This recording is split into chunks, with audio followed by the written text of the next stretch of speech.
Can a 39-year-old single woman with over $400,000 of student debt retire on time in her 60s? Let's find out.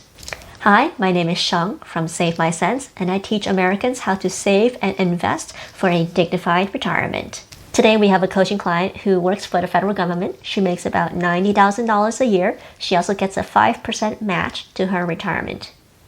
One thing to keep in mind, if you're working for the federal government, you actually have access to the FERS, the Federal Employee Retirement System, which is basically a pension fund. You put in some money, the government puts in some money, and then by the time you retire, based off of a factor of how many years of service you've given, you would be able to get a retirement fund. And this person would qualify for a retirement fund equal to about $44,000 in the future by the time she turns age 60. She has about $25,000 in savings, $30,000 saved for retirement, and her $400,000 in student loans expected to be fully forgiven without income tax by the federal government. This is a quick overview of her monthly cash flow. She brings in $7,700 pre-tax a month. Taxes and deductions take out $2,400, retirement at $900. She spends about $3,000 a month. That leaves her with about $1,400 left for savings. Based on my calculations, I expect her to be able to max out or get very close to maxing out her TSP, which is the federal equivalent of the 401k.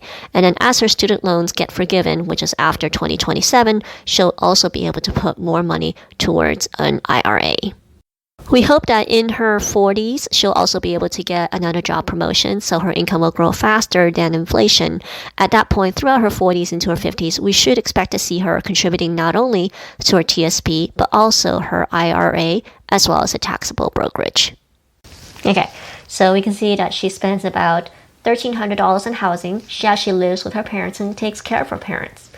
About $400 on groceries and basics, $300 on her pets, $400 in health, $300 on car, and $450 on everything else. This is a pretty reasonable budget for where she lives.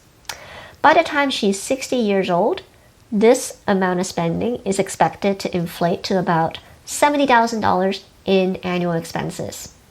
Once we factor in the fact that she does get that really generous federal pension, she would have to generate about another $38,000 a year from her retirement funds in order to retire.